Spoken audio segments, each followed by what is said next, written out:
towards how we can.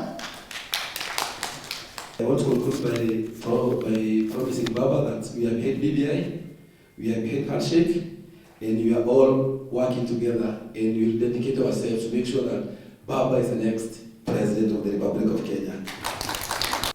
Tukishikana Mount Kenya na Nyanza, Western, and the rest of the country, we shall win. Yes.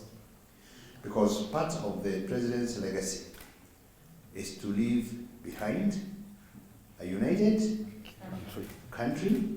Akienda nyumbani awache hii nchi imekuja pamoja. That for him unity. Mambo ya vijana yote yuko kwa BBI.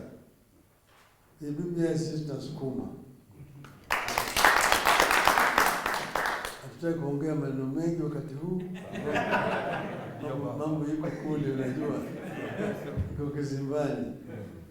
Lakini sisi tunangoja tu ili mambo ile iishe na furege irudi.